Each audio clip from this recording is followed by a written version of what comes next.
Hi, I'm happy to be speaking with you today. My name is Father Tom Mullin. I'm a priest of the Archdiocese of Philadelphia. Today, May 17th, happens to be my 38th anniversary of priestly ordination. And from 7th grade forward, I lived in Upper Darby Township and attended Monsignor Bonner High School in Drexel Hill, Pennsylvania. I graduated in 1967 and entered St. Charles Seminary. I spent 4 years of college studies and 4 years of graduate studies at St. Charles Seminary in Wynwood, Pennsylvania. And I was ordained a priest May 17, 1975. I'm one of 7 children, the 6th out of 7, 5 girls ahead of me and a little brother behind me. So this is the 5th parish that I actually served as a priest in over the course of my 38 years of ministry. I've been here at St. Elizabeth Church since July of 2000. It's been a wonderful and wild 13 years building a new parish community.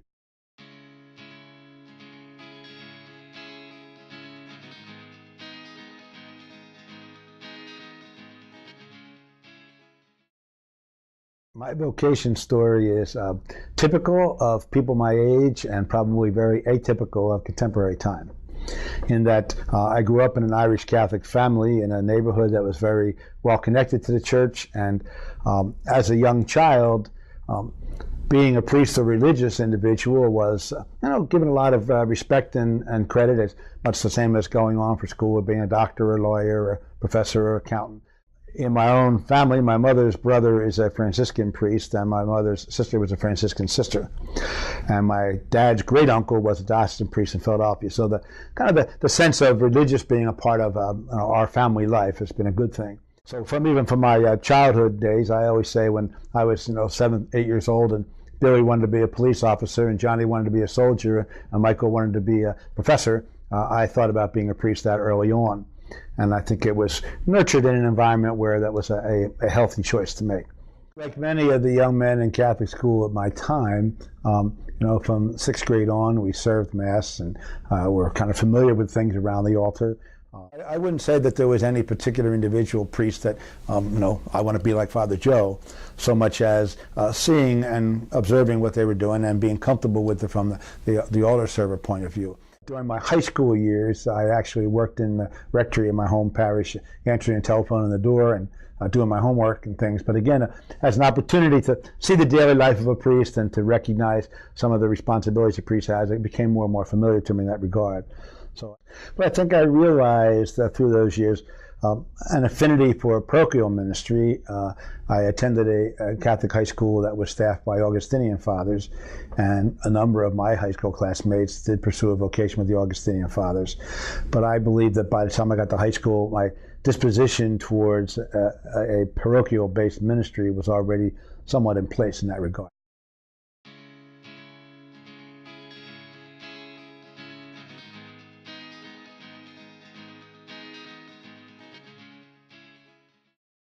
I think even as a young man in the upper years of elementary school, and I had a lot of fun. I played ball and different sports and things, but I was always a reflective individual. I would be the boy that would go down to the park and sit on the side of the hill and think things through. And as I might have thought it then, a rather elementary level of praying. But I guess the reflective spirit and an introspective spirit was part of my childhood growing up, and I think that's where some of the time God would have some quiet to kind of give me a sense of a calling. High school years, it was really a solidification of something that was already a given. I mean, very involved with the student council and the booster club and cheerleading and things. I was never talented enough to play competitive sports, but all the intramural sports and the other activities through school. Had a girlfriend through high school so I don't think I was deprived of things, but I think my mind was pretty clear on this is where I'm going.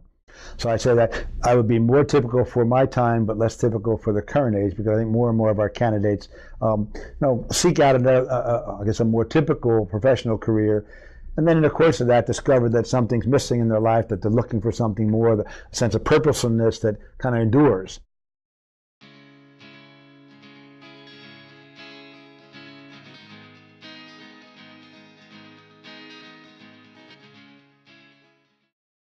Any young person, no matter how skill they might perceive themselves to be in terms of doing well in school, seeming to relate reasonably well with others, being accepted and respected by others, I still have a little nagging question of nervousness. So, well, are they going to take me? My admission interview happened to fall on April Fool's Day.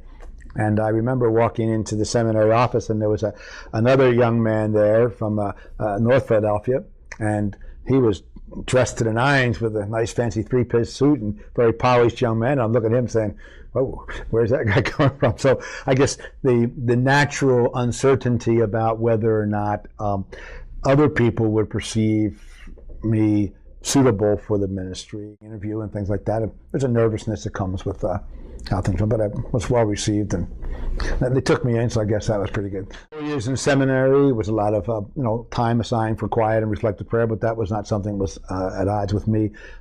Not being allowed to go out off the campus was a little bit confining for someone like to buzz about and things like that.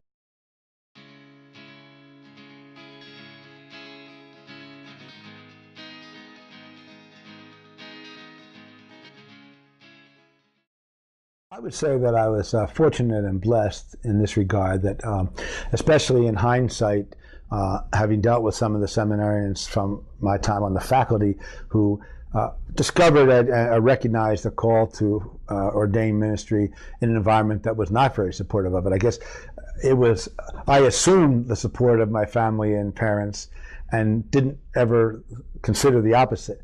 It was the 1960s, and there's a lot going on in the culture, a lot of unrest and turmoil. But at the same time, many young people were involved in the Vista and the Peace Corps and religious life and seminary. So the general environment among young people of an eagerness to do good for others, to really address the issues of the world, a call to social justice and activism, where they were all of the spirit of the times, and religious priests and sisters were also part of that, give your life in service to others. Religious values and religious interests were an important part of our family's attitude towards things, and so that was passed along to me.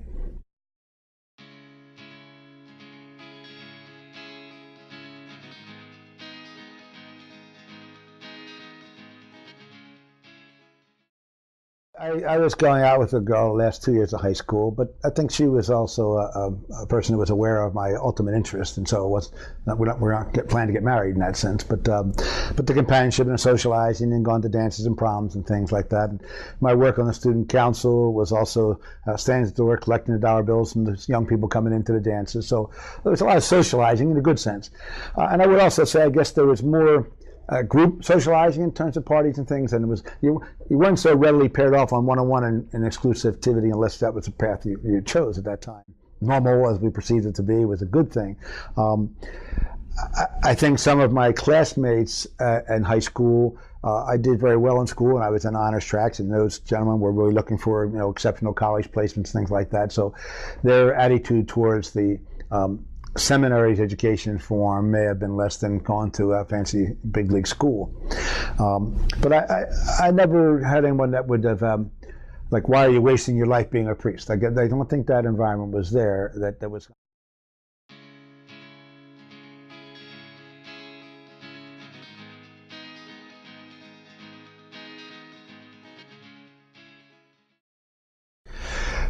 Influential, I would say more confirming. In my home parish of St. Alice in Upper Darby at that time, there were 3 other men who were in the seminary. And so the parish community's sense of real genuine pride that some of their own members were being called to the priesthood religious life and were pursuing formation in priesthood was a good thing. There was a priest from our parish who was ordained and had his first mass the year I was planning to go into seminary, like a little bridge. And I think that, so again, I think that larger community around us would have certainly encouraged and ratified and prayerfully supported the decision of a young man like myself to go into the seminary.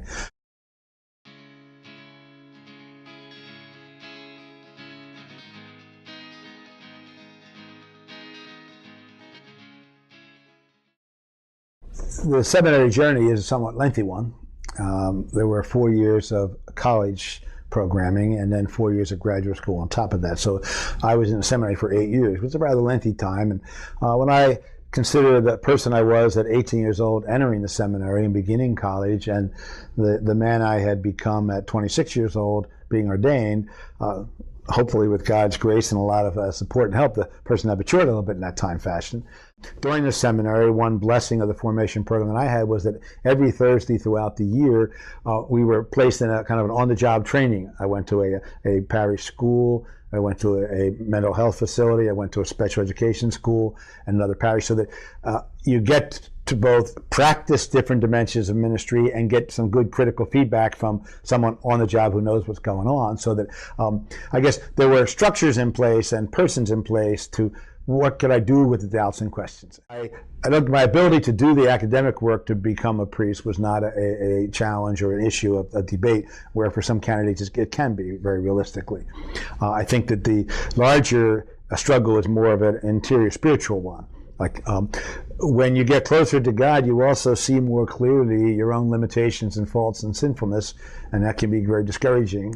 And then so that the doubting of, am I good enough to do this? And who am I to stand in front of other people and say how God wants them to live when I'm not living it myself?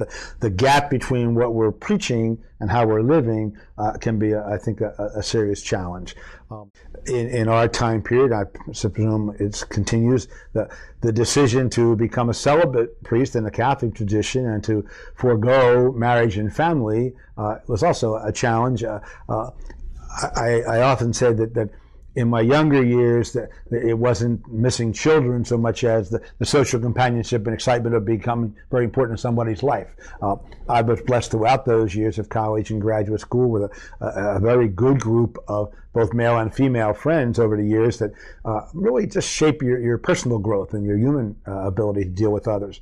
I think the spiritual challenge of, first of all, growing in relationship with God, and then confronting the incompleteness in oneself would be a serious one. At the preparation for my deacon year ordination, which would have been after 7 years in the seminary, we each year did a little reflective evaluation on the strengths and weaknesses we're bringing forward. And I had a whole series of questions. Let me say, well, I can't possibly make the decision to go forward now with all these things unanswered. And a year later, doing the same set of questions in preparation for priestly ordination, the answers were still not there, but the disposition to go forward was still. Like, these are kinds of questions that are going to be the rest of my whole life. So how God and I deal with each other in my sinfulness is a permanent fixture. Okay? How I learn and develop and continue to enrich the skills to proclaim the message of Christ to others more effectively is going to be a lifetime issue. How I confront the forms of response and sometimes lack of response to others to the message of Christ and to my person bearing it is a lifetime issue. So I think that in the later theology years, the challenge was to recognize that ordination is the beginning of a lifetime of growing in service, not the end of, like, I got it all down, now I'm just going to go and do it.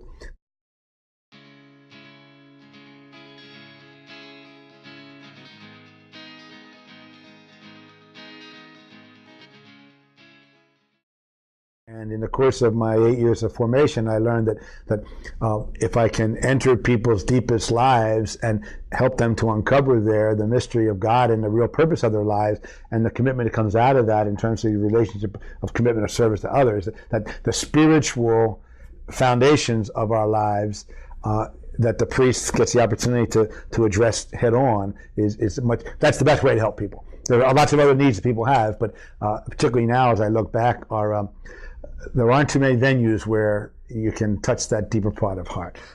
After 13 years of parish administration, sometimes building buildings and paying debts and ministering staff kind of deters from the hands-on things that really matter. But in the long run, I think that the unique part of my being a priest is that I get to talk about with others the things that I believe really matter about life.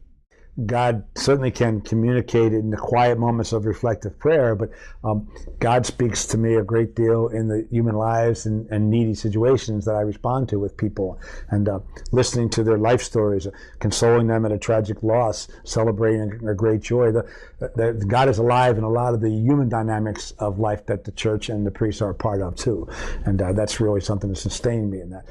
Being a priest and living in a relationship with God and with the community of faith defines who I am, and the where I do it is almost secondary. It's the context for that. So that's, I guess, something looking back that I've discovered about priesthood. I enjoyed my years in seminary formation in terms of being a faculty member and an administrator, but I didn't need to be at the seminary to be a priest. I love my ministry at St. Elizabeth, but I don't need to be here to be priest. But who you are can be lived out in response to Christ whatever work you're doing. And I guess that's something that I matured into that probably didn't understand in my early years.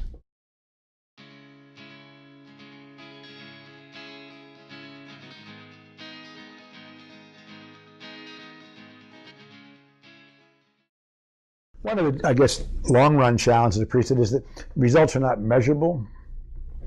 I mean, and so like any other group, we as a body of priests, we tend to look for some tangibles. So, wow, what beautiful buildings you built out there. That's great. But the buildings are only purpose something else. Well, you got a big collection of them, like you're making a lot of money, like you're a good funder. Like I think sometimes we priests are prone to look for some objective measuring sticks, either in the growth in the family, numbers of families in the parish, or the income level, or the parish resources, or the physical facilities. I think, to me, managing the facilities is a service to make other things happen. But there's not any glory in the buildings. They're subservient to some other good. So how many people's sense of God has been enriched in the 13 years? That would be a good measuring stick, but you can't measure it. In priesthood, the fruitfulness, the effectiveness is a spiritual commodity that can't be measured in our terms, and really is God at work in the lives of the people as well as mine. So I go to bed at night saying, have people had an opportunity to get some kind of a touch or a taste of God through their dealing with me? So one thing I think is important in terms of self-expectations for priesthood and for men who are considering a priesthood is to be humbly realistic about our place, an important place in the life of the church for the good of the world, salvation. That Jesus is calling a whole body of disciples to transform the world, and I've responded to be part of that team in a particular way as a priest. And the ultimate measure will be whether the people of the community have, by their experience of me, been more committed to be doing what Jesus is calling them to do.